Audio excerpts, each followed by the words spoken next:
नमस्कार, मैं हूं ब्रिज द्विवेदी। आप देख रहे सोने और चांदी के बाजार से जुड़ा खास बुलेटिन बुलियन मीटर।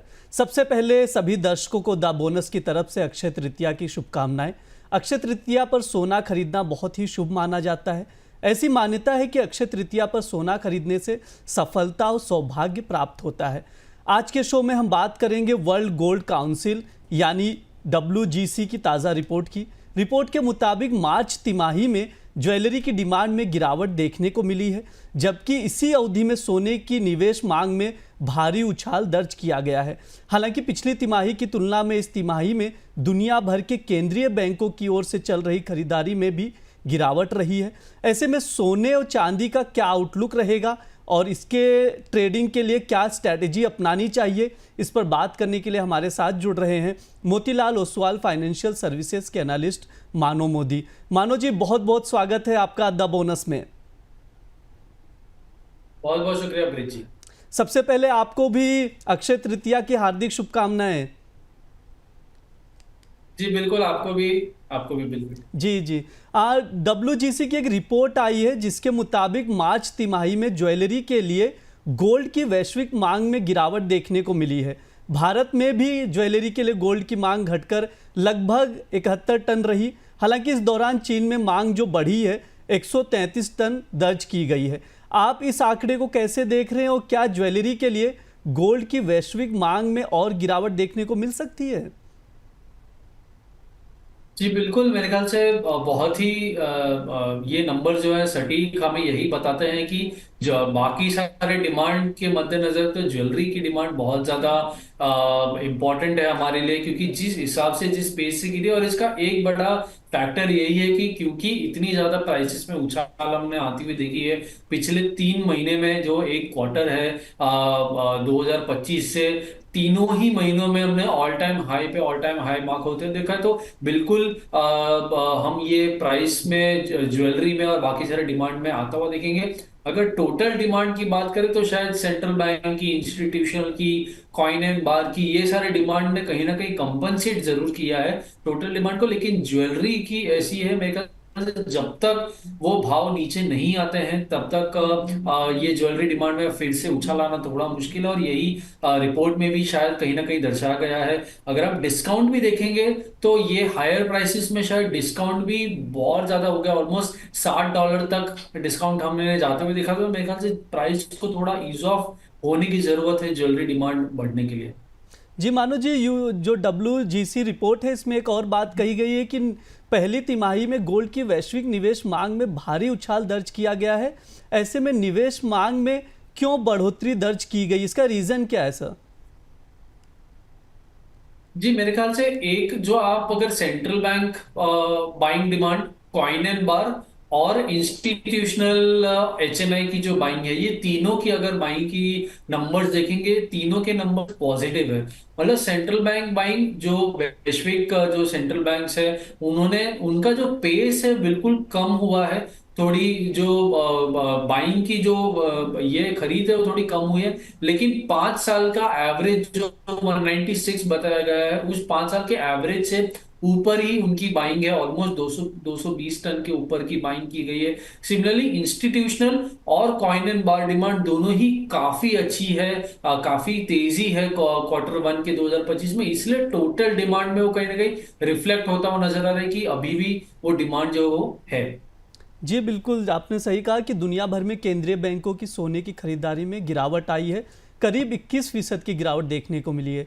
आपको क्या लग रहा है सर, आगे भी केंद्रीय बैंक की खरीदारी में कमी देखने को मिल सकती है?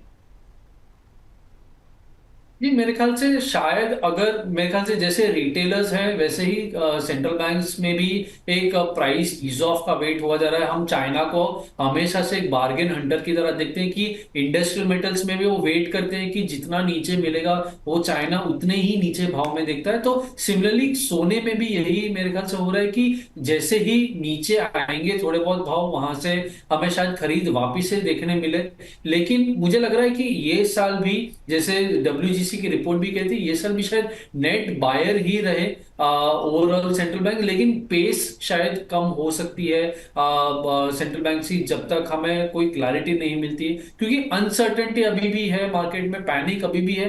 तो सेंट्रल बैंक्स को कहीं ना कहीं वो एक दिख रहा है कि सोने के अलावा और कहीं निवेश करना अभी के लिए थोड़ा रिस्की हो सकता है। हाँ बिल्कुल, जैसा कि बताया मानो ने कि केंद्रीय बैंक में जो खरीदारी है उसमें लगातार गिरावट है। इससे देखेंगे इस पर आगे भी क्या कुछ आता है। लेकिन एक सवाल ये है, यूज़र्स काफ़ी टाइम से हमसे ये पूछ रहे हैं कि जैसे नवंबर दिसंबर में कई शादियां होनी है, शादी का मौसम है, अगर ऐसे में कोई सोने में खरीदारी करना चाहता है तो क्या उसे अभी खरीद लेना चाहिए या थोड़ा और इंतज़ार करने की ज़रूरत है? जी ब्रिज जी, मेरे ख्याल से थोड़ा और बिल्कुल रुक सकते हैं, क्योंकि आज सुबह से भी अगर आप देखेंगे इंट्राडे स्पेसिफिक देखें या पिछले एक महीने की भी अगर बात करें, अप्रैल महीने की शुरुआत से हमने $3500 का जो हाई मारा है, जो डोमेस्टिक फ्रंट में ऑलमोस्ट 1 लाख के करीब करीब हमने आता हुआ देखा। उसके बाद से जो गिरावट आने की शुरुआत हुई है, ऑलमोस्ट हम आज की तारीख में 94,000 के भाव पे हैं, तो $6,000 हम ऊपर से टूट चुके हैं। सिमिलरली $200 हम कॉमेक्स में टूट चुके हैं। तो मेरे ख्याल से और थोड़ी जगह दिखती है नीचे में, क्योंकि बहुत पेस से सेलिंग है। जिस पेस में राइज आई थी उसी पेस में शायद गिरावट भी हम आती हुई देख रहे हैं, और ग्लोबल फैक्टर्स भी कंटिन्यूस डेली बेसिस पे चेंज हो रहे हैं। जैसे यूएस चाइना के बीच में ट्रेड वॉर 2 हफ्ते पहले हो रहा था, आज उसी ट्रेड वॉर की ईज ऑफ की शायद खबर भी से ही हम सोने में ये गिरावट आती हुई देखते हैं। सिमिलरली अगर आप बाकी सेंट्रल बैंक बाइंग की बात करें, वो थोड़ी कम हो गई है। डॉलर इंडेक्स एक बहुत बड़ा फैक्टर है मेरे ख्याल से, जो फिर से थोड़ी बहुत ग्रिप पकड़ने की कोशिश कर रहा है, थोड़ी तेजी बढ़ाने की कोशिश कर रहा है। तो ये 2-3 फैक्टर है मेरे ख्याल से जो प्राइसेस को और थोड़ा नीचे ला सकते हैं। तो अभी मेरे ख्याल से हम सपोर्ट पे ही खड़े हैं। अगर 94,000 का ब्रेक होता है, 3280 कॉमेक्स में ब्रेक होता है, तो और थोड़ी गिरावट नीचे में आ सकती है, थोड़ा पैनिक सेलिंग और आ सकता है। जी बिल्कुल, मार्केट में देखें, चाहे घरेलू बाजार की बात करें, अंतर्राष्ट्रीय बाजार की बात करें, दोनों जगह आज सोने में गिरावट दिख रही है। तो मानो जी की सलाह है कि थोड़ा और इंतज़ार कर सकते हैं क्योंकि गिरावट आ सकती है। सर एक सवाल ये भी है कि इस साल के अंत तक और अगले साल के मध्य तक आप सोने की कीमतें कहाँ तक देख रहे हैं? जी मेरे ख्याल से अगर शॉर्ट टर्म और लॉन्ग टर्म दो हिस्सों में मैं अगर बांट दूं, तो शॉर्ट टर्म में थोड़ा वेट करना चाहिए, बाइंग के लिए थोड़ी जल्दबाजी नहीं करनी चाहिए। क्रॉस मार्केट में सेलिंग है, रिस्कियर हो सेफ है ना, तो वोलेटिलिटी ज्यादा है, कॉशन थोड़ा मैं सिग्नल करूंगा यहाँ पे। मेरे ख्याल से नीचे में अगर 90,000 91,000 के आसपास अगर सोना मिलता है, वो बहुत अच्छा लेवल होगा निवेश शुरू करने के लिए। वहां से अक्यूमुलेशन शुरू किया जा सकता है, अगर वहां से थोड़ा और नीचे मिले तो बढ़िया, लेकिन वहां से निवेश शुरू किया जा सकता है। अगर 1 साल से या 1 साल या उसके ऊपर की बात करें, अब लॉन्ग टर्म की बात करें, तो वहां से मेरे ख्याल से 1 लाख के पार फिर से हमें सोना जाता हुआ दिख सकता है। तो 1,06,000 का टारगेट मेरे ख्याल से आता हुआ दिखता है, जो 3700 कॉमेक्स पे बनता है। लेकिन अर्ली स्टेजेस पे अगेन थोड़ी डिप आ सकती है, तो buy on dips for a longer term scenario मैं सजेस्ट करूंगा। जी बिल्कुल, अब चलिए चांदी पर भी बात कर लेते हैं। सर इसका आउटलुक कैसा रहेगा? चांदी को लेकर क्या आउटलुक है आपका? जी बिल्कुल, चांदी में भी सिमिलर है। चांदी में जैसे आज सुबह से चांदी कल के सेशन में बहुत अच्छा हमने तेजी आती हुई देखी, लेकिन फिर से आज हम गिरावट आती हुई देखते हैं। तो चांदी में भी वो सोने की बिहेवियर आती हुई दिख रही है धीरे धीरे, कि चांदी सोने को फॉलो कर रहा है। तो जब तक सोने में वो पकड़ नहीं आएगी वापस तेजी की, और साथ में इंडस्ट्रियल मेटल जैसे कॉपर उसमें वो पकड़ नहीं आएगी, तब तक चांदी में भी वो थोड़ी रुकावट, थोड़ी झिझक हम आती हुई देखेंगे। तो चांदी में मेरे ख्याल से नीचे में 94,000, हम अगले कॉन्ट्रैक्ट की मैं बात कर रहा हूँ जुलाई महीने की, 94,000 से 92,000 का एक जोन है, सपोर्ट जोन है, वहां तक शायद चांदी आ सकता है। लंबे अवधि के लिए मेरे ख्याल से बिल्कुल 1 लाख पार चांदी भी जाती हुई दिखती है। 1 साल से अगर ज्यादा की बात करें तो वो 12 से 15 महीने 1,10,000 1,15,000 तक चांदी में देखता हूँ। लेकिन थोड़ा और नीचे मिल सकता है, तो डिप का वेट करें, वहां से बाय करना बेहतर होगा।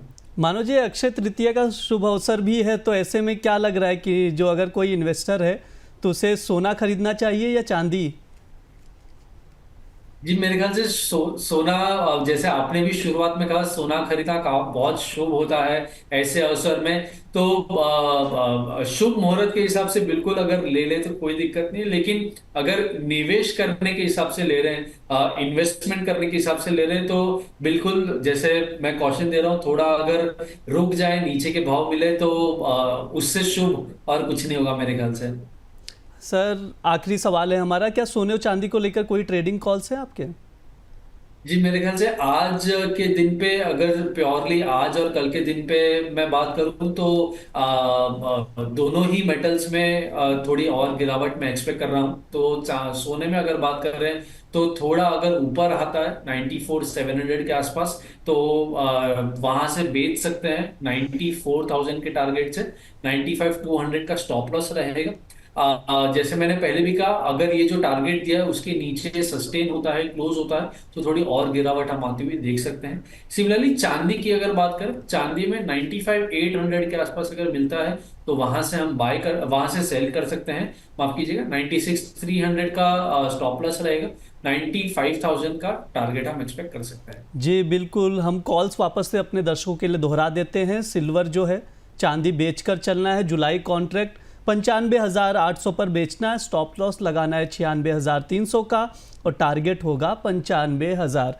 जहाँ तक सोने की बात है, यहाँ पर भी बेचकर ही चलना है। सोने में बिकवाली करनी है। जो सोने की बात है वहाँ पर जो बिकवाली करके चलनी है, जून कॉन्ट्रैक्ट 94,700 पर बिकवाली करनी है। स्टॉप लॉस लगाना है 95,200 का और टारगेट जो है 94,000 का देखने को मिल सकता है।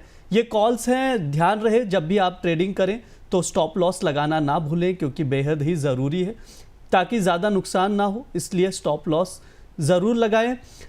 मानो जी, इस चर्चा में जुड़ने के लिए आपका बहुत बहुत धन्यवाद, और एक बार फिर से हमारी तरफ से, द बोनस की तरफ से अक्षय तृतीया की आपको हार्दिक शुभकामनाएं। बहुत बहुत शुक्रिया मेरी तरफ से भी आपको और आपकी टीम को अक्षय तृतीया की शुभ। जी शुक्रिया। हम दर्शकों से यही कहेंगे कि आप लोगों को ये शो कैसा लग रहा है ज़रूर बताएं, साथ ही इस वीडियो को शेयर करना ना भूलें और द बोनस के साथ जुड़े रहें। धन्यवाद।